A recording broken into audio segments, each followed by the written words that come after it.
आज हम स्टार्ट करेंगे पल्स कोड मॉड्यूलेशन। पहले हमने डिस्कस कर लिया है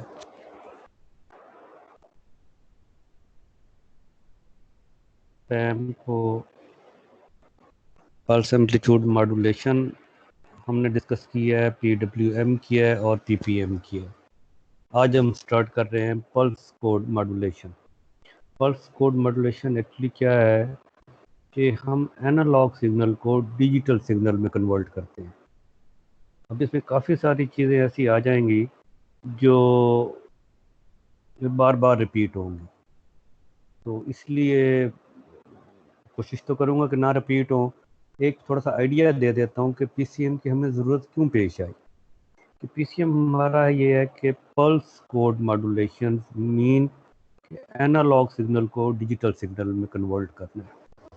कि जैसे हमारे पास पहले एनालॉग एक्सचेंजेस हुआ करती थी और टेलीफोन सेट्स से जो हमारे पास वो रोटरी टेलीफोन सेट्स से, तो हम उनको डायल किया करते थे रोटेशन में, तो अकॉर्डिंगली एक्सचेंज में भी स्विच मूव किया करते थे। फिर बाद में जब टेक्नोलॉजी चेंज हुई और मुख्तलिफ हमारे पास डिजिटल एक्सचेंजेस आ गई, मुख्तलिफ कंपनीज़ के नाम से, ZT के नाम से आ गई, हावे के नाम से आ गई, सीमेंस के नाम से आ गई, ये सारी डिजिटल एक्सचेंजेस थी। और हमारे पास पहले इधर जो एक्सचेंजेस अवेलेबल थी वो सारी एनालॉग सिग्नल्स पे काम कर रही थी। तो ये हमारे लिए बड़ा मुश्किल था कि हम अपनी एनालॉग एक्सचेंजेस को ख़त्म कर देते और सिर्फ डिजिटल को ले आते। तो इन दोनों में कंपैटिबिलिटी पैदा करने के लिए, इंटरेक्शन पैदा करने के लिए हमने PCM इंस्टॉल कर दिया एनालॉग सिग्नल के साथ, एनालॉग एक्सचेंजेस के साथ, कि वो एनालॉग सिग्नल को लेंगे और वो डिजिटल में कन्वर्ट कर देंगे। इसलिए हमें इसका बहुत फ़ायदा हुआ और हमने पल्स कोड मॉड्यूलेशन ये यूज़ कर लिया कि हमारे पास एनालॉग सिग्नल मींस कि कंटिन्यूस सिग्नल लेके और डिजिटल सिग्नल हमें दे दिया। तो इससे हमारी बाकी एक्सचेंजेस भी चलती रहीं और ये एक्सचेंजेस भी चलती रहीं। अब इस PCM की आउटलाइंस अगर हम शेयर करें तो इसमें कुछ मुख्तलिफ चीज़ें आ जाती हैं जो हम इन स्लाइड्स पे शेयर करेंगे।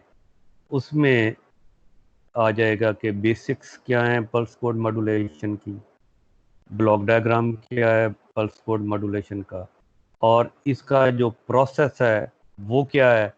प्रोसेस में आगे भी बताएंगे, यहाँ बता रहा है सैम्पलिंग करेंगे, क्वांटाइजेशन करेंगे और इनकोडिंग करेंगे। और फिर इस PCM के स्टैंडर्ड्स क्या हैं, बिट रेट और बैंडविड्थ क्या है PCM में, इसके प्रोज एंड कॉन्स क्या हैं और इसकी एप्लीकेशंस क्या हैं, ये चीज़ें हम इसमें शेयर करेंगे।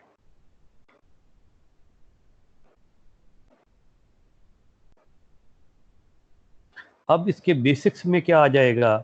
बेसिक्स में जैसे मैंने अर्ज किया कि इसका काम क्या है कि कन्वर्ट करना है इसने एनालॉग सिग्नल को डिजिटल डाटा में।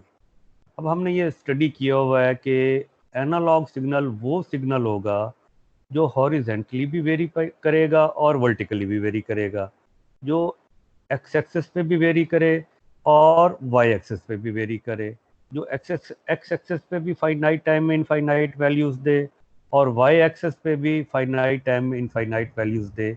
ये हमारा हो जाएगा एनालॉग सिग्नल। जिस तरह से हमारी वॉइस है कि ये सिग्नल वो एनालॉग सिग्नल है। अब हमने चूंकि इसको डिजिटल में कन्वर्ट करना है, हमने इनको कोई न्यूमेरिक वैल्यूज़ देनी है, हमने इनको लाइन कोड्स अलॉट करने हैं, तो हम इनको डिजिटल में कन्वर्ट करेंगे। अब उसके लिए क्या होगा कि एनालॉग से डिजिटल जाने में सबसे पहला जो स्टेप आ जाएगा वो हम सिग्नल को डिस्क्रीट सिग्नल में कन्वर्ट करेंगे। अब जैसा कि आप नीचे डायग्राम में देख रहे हैं कि पहला हमने कोई एक सिग्नल, एनालॉग सिग्नल बना दिया, हमने उसके साथ सैंपल किया। सैंपल क्या किया कि जस्ट हमने उसमें इम्पल्सेस इन्वॉल्व कर दी। कुछ ड्यूरेशन के बाद हमने यहाँ पे इम्पल्सेस इन्वॉल्व कर दिए हैं, उसके सैंपल्स ले लिए, पूरा सिग्नल नहीं लिया क्योंकि हमने इसको डिस्क्रीट में कन्वर्ट करना है। तो हमने सर्टेन टाइम पीरियड के बाद उसके सैंपल्स ले लिए। अब इस टाइम पीरियड को हम आगे डिस्कस करते हैं ये इसकी सैम्पलिंग होगी। अब इसमें हमने एनालॉग सिग्नल को डिजिटल में, सेकेंडली हमने कन्वर्ट किया एनालॉग सिग्नल को डिस्क्रीट में। अब हमने क्या करना है कि हम इसकी जो डिस्क्रीट सिग्नल निकला था इसकी क्वांटाइजेशन करनी है इनटू डिजिटल सिग्नल में, और फिर जो डिजिटल सिग्नल आ जाएगा उसको हमने कोड अलॉट करना है ताकि हम वो ट्रांसमिट कर सके। ये इसमें अब हमारे पास आ गया। इसमें मैं थोड़ा सा पहले भी थोड़ा शेयर कर दूं कि ये जो हमने पल्सेस दी हैं, ये जो सर्टन टाइम पीरियड के बाद दी हैं, ये ऐसे ही नहीं टाइम पीरियड आ गया। ये हमने पहले भी कहीं शेयर किया हुआ है कि ये टाइम पीरियड एक ख़ास इंटरवल होगा। ये ख़ास इंटरवल कहाँ से आएगा आगे भी डिस्कस होगा, इसे यहाँ भी क्लियर कर देते हैं कि ये जो हम एनालॉग सिग्नल शिफ्ट कर रहे हैं, जो एनालॉग सिग्नल को हम डिस्क्रीट में कन्वर्ट कर रहे हैं, जो इसका मैक्सिमम फ्रीक्वेंसी कंपोनेंट होगा, न्यूक्विस्ट क्राइटेरिया के तहत हम इसकी सैम्पलिंग फ्रीक्वेंसी कर लेंगे, उससे डबल या उससे ज़्यादा ले लेंगे। जब हमारे पास सैम्पलिंग फ्रीक्वेंसी आ जाएगी तो सैम्पलिंग फ्रीक्वेंसी से हम सैंपल टाइम निकाल लेंगे। तो सर वो जो टाइम निकलेगा उस फिक्स टाइम के बाद, फिक्स इंटरवल के बाद हम ये इम्पल्सेस इन्वॉल्व करके इसको डिस्क्रीट में कन्वर्ट कर देंगे।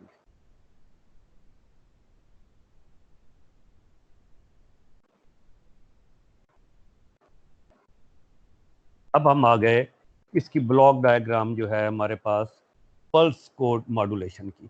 मकसद हमारा वही कि स्टार्ट में हमारे पास एनालॉग सिग्नल होगा और एट द एंड हमारे पास डिजिटल आउटपुट होगी ट्रांसमिट करने के लिए। अब एनालॉग सिग्नल हमने ले लिया। एनालॉग सिग्नल को हमने जैसे पहले किया कि सैम्पलिंग में सैम्पलर लगा दिया, सैम्पलर ने उसकी सैम्पलिंग कर दी और सैम्पल्ड आउटपुट दे दी। जैसे कि नीचे आपको नज़र आ रहा है, ये वही चीज़ है जो हमने बैक स्लाइड्स में देखी है कि हमारे पास एनालॉग सिग्नल था, कंटिन्यूस टाइम सिग्नल था, उसको हमने सर्टन टाइम पीरियड के बाद इस सिग्नल को हमने डिस्क्रीट व इम्पल्सेस में डिस्क्रीट वैल्यूज में कन्वर्ट कर दिया है। ये हैं कंटिन्यूस, कि जहाँ तक उसका एम्पलीट्यूड गया है वहीं तक ये वैल्यूज हमारी इम्पल्सेस की जा रही हैं। अब ये वैल्यूज गई, इसके बाद आ गया क्वांटाइजर। अब क्वांटाइजर में हमने इसको देना है कि इसकी सर्टन वैल्यूज कितने हमने इसके लेवल रखने हैं। ये जो वैल्यूज आपके पास एम्पलीट्यूड आए हैं इनको हमने कितनी वैल्यूज देनी है। अब ये जो आपको सामने नज़र आ रहा है इसमें हम 8 ले रहे हैं, मतलब ये कि हम n is equal to 3 bits ले रहे हैं, तो इसके लेवल हो जाएंगे 2⁻3 8 बिट्स। तो ये 0 से 7 तक है, तो इट मीन्स कि इसकी वैल्यूज जो है हमारे पास वो 8 तक आएंगी। 8 से मुराद क्या हो जाएगा कि 4 3 1, 4 3 7 और 1 8, हर किसी को सैंपल को उस हिसाब से वैल्यू मिल जाएगी। जब इसको वैल्यू मिल जाएगी उसके आगे फिर हम उसको इनकोड कर देंगे कि इसकी इतनी वैल्यू है। अब इसमें एक चीज नीचे क्लियरली दी हुई है कि if high frequency component are there at analog input then we should use low pass filter at input before we give signal to sampling. इससे मुराद ये है कि हम जो जैसे हम वॉइस फ्रीक्वेंसी लेते हैं कि हम मैक्सिमम 0.3 से 3.4 किलो हर्ट्ज तक लेते हैं, हम लो पास फिल्टर लगा देंगे कि कोई हाई फ्रीक्वेंसी कंपोनेंट इससे पास ना हो। क्योंकि जब हाई फ्रीक्वेंसी कंपोनेंट पास होगा तो नेचुरली सी बात है कि सैम्पलिंग फ्रीक्वेंसी ज़्यादा हो जाएगी। सैम्पलिंग फ्रीक्वेंसी ज़्यादा हो जाएगी तो टाइम पीरियड कम हो जाएगा, क्योंकि T S is equal to 1/fs आ जाएगा, तो उतने लेवल बढ़ जाएंगे और हमारी बैंडविड्थ इन्हांस हो जाएगी। तो इसलिए हमारी कोशिश होगी कि हम लो पास फिल्टर यूज़ करें कि कोई हाई फ्रीक्वेंसी कंपोनेंट पास ना हो पाए। अब यही चीज़ है इसमें उसने बता दी कि सबसे पहले हम फिल्टर आउट कर लेंगे, तो लो पास फिल्टर लगाएंगे। क्यों लगाएंगे? कि हम अपनी बैंडविड्थ को सेव करना चाहते हैं, कोई हाई फ्रीक्वेंसी कंपोनेंट पास नहीं करना चाहते, कि चूँकि हमेशा सैम्पलिंग फ्रीक्वेंसी ने जो हमारी मैक्सिमम फ्रीक्वेंसी कंपोनेंट होगा एनालॉग सिग्नल में उसका डबल होना है। तो जितना हमारे पास उधर बचत हो जाएगी उतनी ही हमारी सैम्पलिंग फ्रीक्वेंसी में बचत हो जाएगी। सेकेंडली हम सैम्पलिंग लगा देंगे, सैम्पलिंग लगा के हम उसके एक लेवल ले लेंगे और उन लेवल को हम क्वांटाइजेशन से एक लेवल दे देंगे। जब वो लेवल मिल जाएगा तो उसको हम इनकोड कर देंगे ताकि हम सिग्नल को ट्रांसमिट कर सकें।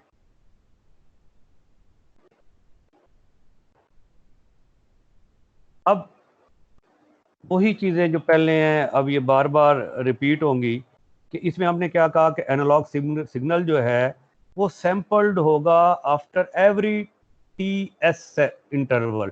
T S means sampled time period. Sample time period कहाँ से आया? वही सैम्पलिंग फ्रीक्वेंसी से। कि हमारे पास जो सैम्पलिंग फ्रीक्वेंसी है इज इक्वल टू 1/TS या TS is equal to 1/FS, इससे आ जाएगा। और ये हमने ऑलरेडी जो सिग्नल सिस्टम में पढ़ा था कि सैम्पलिंग फ्रीक्वेंसी क्या होगी या न्यूक्विस्ट क्राइटेरिया क्या होगा, वो होगा डबल या इससे ज़्यादा ऑफ मैक्सिमम फ्रीक्वेंसी कंपोनेंट। इसको हम न्यूक्विस्ट क्राइटेरिया कह देते हैं। अब यही चीज़ जो हमने पहले देख ली कि जो हमारा एनालॉग सिग्नल था हमने उसे हर फिक्स टाइम आ जाएगा TS। अगर मेरे पास 4000 साइकिल है, अगर मेरे पास फ्रीक्वेंसी मैक्सिमम कंपोनेंट 4000 हर्ट्स है तो सैम्पलिंग फ्रीक्वेंसी 8000 आ जाएगी। तो TS 1/8000 आ जाएगा। जब 1/8000 आ जाएगा तो वो 125 माइक्रोसेकंड आ जाएगा। तो इट मीन्स के हर जो इंटरवल होगा दो इम्पल्सेस के दरमियान वो 125 माइक्रोसेकंड का होगा, क्योंकि टाइम को हम हॉरिजॉन्टल एक्सिस पे ले रहे हैं।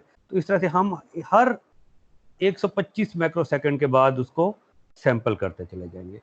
अब इस सैम्पलिंग के 3 मेथड हैं, ये हमने पहले भी शेयर किए हैं, जिसमें से हम नॉर्मली यूज जो हैं वो थर्ड वाला करते हैं। आइडियल सैम्पलिंग है जिसमें हम इम्पल्स ले लेते हैं एट ईच इंस्टेंट पे।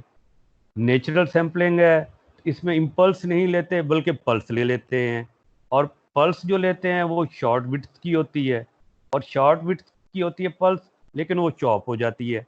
चॉप किस तरह से होती है कि जिस तरह से एम्पलीट्यूड वेरी करता है उसी तरीके से पल्स का एम्पलीट्यूड वेरी करता है। वो फ्लैट नहीं जा रही होती बल्कि चॉप हो जाती है, जो कि आपको सेकंड डायग्राम में नज़र आ रही है कि जिस तरह से एनालॉग सिग्नल डॉटेड जा रहा है इसी तरीके से रेड जो हमारी पल्स थी उसकी विड्थ भी चॉप हो गई। इम्पल्स और पल्स में क्या है कि इम्पल्स वो होती है जो कोई विड्थ कंटेन नहीं करती, पल्स क्या होती है जो सर्टन विड्थ कंटेन करती है। और फ्लैट टॉप सैम्पलिंग क्या हो जाएगी कि हमारे पास रहेगी पल्स वही, लेकिन उसका जो टॉप पे है वो चॉप नहीं होगा बल्कि फिक्स एम्पलीट्यूड चलता रहेगा, जो को आपको थर्ड में क्लियर नजर आ रहा है कि ये इसमें इसका टॉप जो है वो जितनी भी विड्थ है वो कांस्टेंट चले जा रही है। हम मोस्ट प्रोबेबली थर्ड वन को प्रेफर करते हैं। और पहले वाली में आपको नजर आ रहा है कि जो डिस्टेंस है हॉरिजॉन्टल एक्सिस पे वो TS है, ये कांस्टेंट होगा, जैसे कि मैंने वॉइस के सिलसिले में आपसे अर्ज किया कि ये 125 माइक्रोसेकंड होगा। अब क्वांटाइजेशन पे आ जाते हैं कि अब numerical values of the samples and given them A table value in a suitable scale. एक तो हमारे पास न्यूमेरिकल वैल्यूज सैंपल में आ जाती हैं, फिर अगर हम उससे जैसे मैंने कहा कि अगर 3 बिट का करते हैं तो 2⁻³ 8 लेवल्स आ गए। तो इन न्यूमेरिकल वैल्यूज को जो सैंपल में आए हैं अगर हमने 3 बिट्स का करना है तो हमें उन 8 लेवल में से ही वैल्यूज देनी पड़ेंगी, अदरवाइज इससे अलावा हम वैल्यूज नहीं दे सकते। फॉर एग्जांपल नीचे जो कहा हुआ है कि हमने कह दिया कि हमारा जो एम्पलीट्यूड है जो सिग्नल वेरी कर रहा है वो कर रहा है 0 से 1 तक।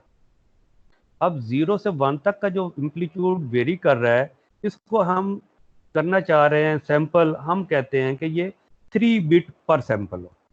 जब 3 बिट पर सैंपल होगा तो हमारे पास टोटल सैंपल किसके बराबर आ जाएगा? L is equal to 2⁻n।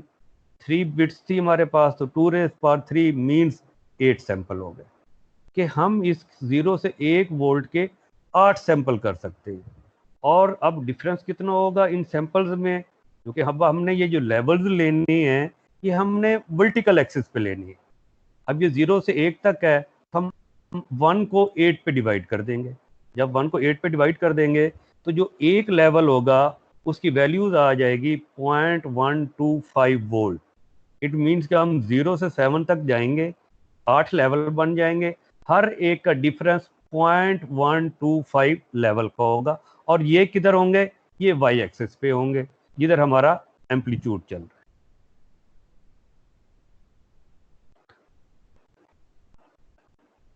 अब ये पहले वाला हमारे पास हो गया। अब दूसरे में आ गया कि finite number of amplitude intervals is called quantizing interval. अब ये हमारे पास finite number of amplitude intervals आ गए। हमने कहा कि 2⁻3 8 होंगे, तो ये क्वांटाइज इंटरवल कितने आ गए? हमारे पास 8 आ गए। अब इसमें हमारे पास आगे दो कैटेगरीज आ जाती, एक लीनियर क्वांटाइजेशन, एक नॉन लीनियर क्वांटाइजेशन। अभी हम इसको स्टडी करेंगे लीनियर क्वांटाइजेशन को, आगे जाके हम नॉन लीनियर क्वांटाइजेशन को भी स्टडी करेंगे कि उसके क्या फायदे हैं।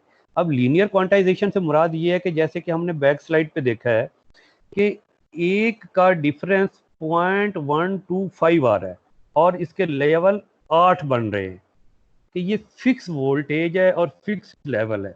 और जब नॉन लीनियर होगा तो देन माइट के ये 8 लेवल ना रहे, लेवल 6 हो जाए, और ये जो वोल्टेज का वैल्यू है 0.125 की बजाय अगर 7 कर देते हैं तो एक का लेवल 0.250 हो जाए, कि हम उसका लेवल बढ़ा दे।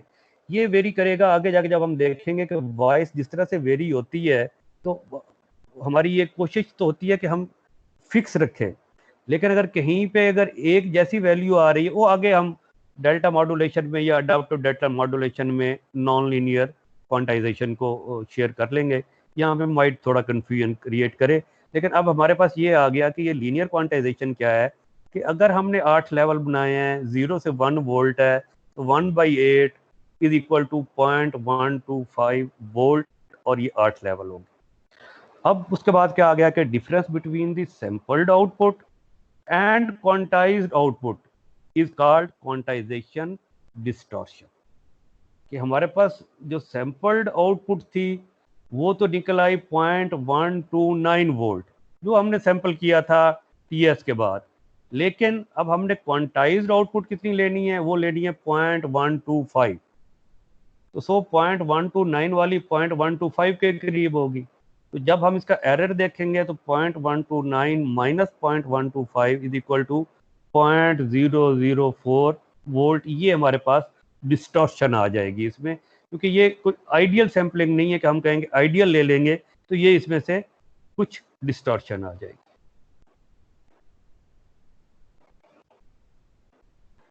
अब इसके बाद हम इनके स्टैंडर्ड्स शेयर कर लेते हैं, और ये गालवन मैंने पहले भी आपसे किए हुए हैं। पीसीएम के स्टैंडर्ड्स, पीसीएम के स्टैंडर्ड्स हमारे पास दो किस्म के होते हैं, एक यूरोपियन स्टैंडर्ड है और एक अमेरिकन स्टैंडर्ड है। एक को हम E1 कह देते हैं, एक को T1 कह देते हैं। जो यूरोपियन है वो E1 यूज़ करते हैं, जिसमें हम 30 चैनल्स यूज़ करते हैं, और नॉर्थ अमेरिका जो है वो 24 चैनल्स यूज़ करते हैं। पाकिस्तान में हमारे पास 30 चैनल्स हो रहे हैं, जिसे हम PCM 30 कहते हैं और E1 कहते हैं। अब इसके बाद आ गया बिट रेट और band width of PCM। Bit rate जो है हमने नेचुरली सी बात है कैलकुलेट करना है N इंटू FS से, कि हमने कितनी नंबर ऑफ बिट्स रखी हुई हैं और हमारी सैम्पलिंग फ्रीक्वेंसी कितनी है, इससे हमारा बिट रेट निकल आएगा। और N हमारे पास वही बिट पर सैंपल आ गया, और FS हमारे पास सैम्पलिंग फ्रीक्वेंसी आ गई। बैंड विड्थ क्या होगा? बैंड विड्थ में ये आ जाएगा कि ये जो इनकोडिंग टेक्निक्स हैं, जिनको हम बाद में स्टडी करेंगे, कि कौन सी आप इनकोडिंग की टाइप यूज़ कर रहे हैं और उसके लिए कितनी बैंडविड्थ आपको चाहिए। अब जब डिजिटल होगा तो जाहिर सी बात है इसके लिए हमें ज़्यादा बैंडविड्थ चाहिए होगी, इसके लिए हमें ज़्यादा प्राइस पे करनी पड़ेगी, क्योंकि इसमें हमारे पास डिजिटल कम्युनिकेशन में काफ़ी कुछ चीज़ें हैं जो हम हैंडल कर लेते हैं, जो हम एनालॉग मॉड्यूलेशन में हैंडल नहीं कर सकते। इसमें हम एरर डिटेक्शन कर सकते हैं, एरर रिमूव कर सकते हैं, एरर को कंट्रोल कर सकते हैं, मिनिमाइज कर सकते हैं। ये चीज़ें हम कर सकते हैं जो कि हम एनालॉग कम्युनिकेशन में नहीं कर सकते। इस वजह से हमें थोड़ी बहुत बैंडविड्थ की प्राइस पे करनी पड़ती है।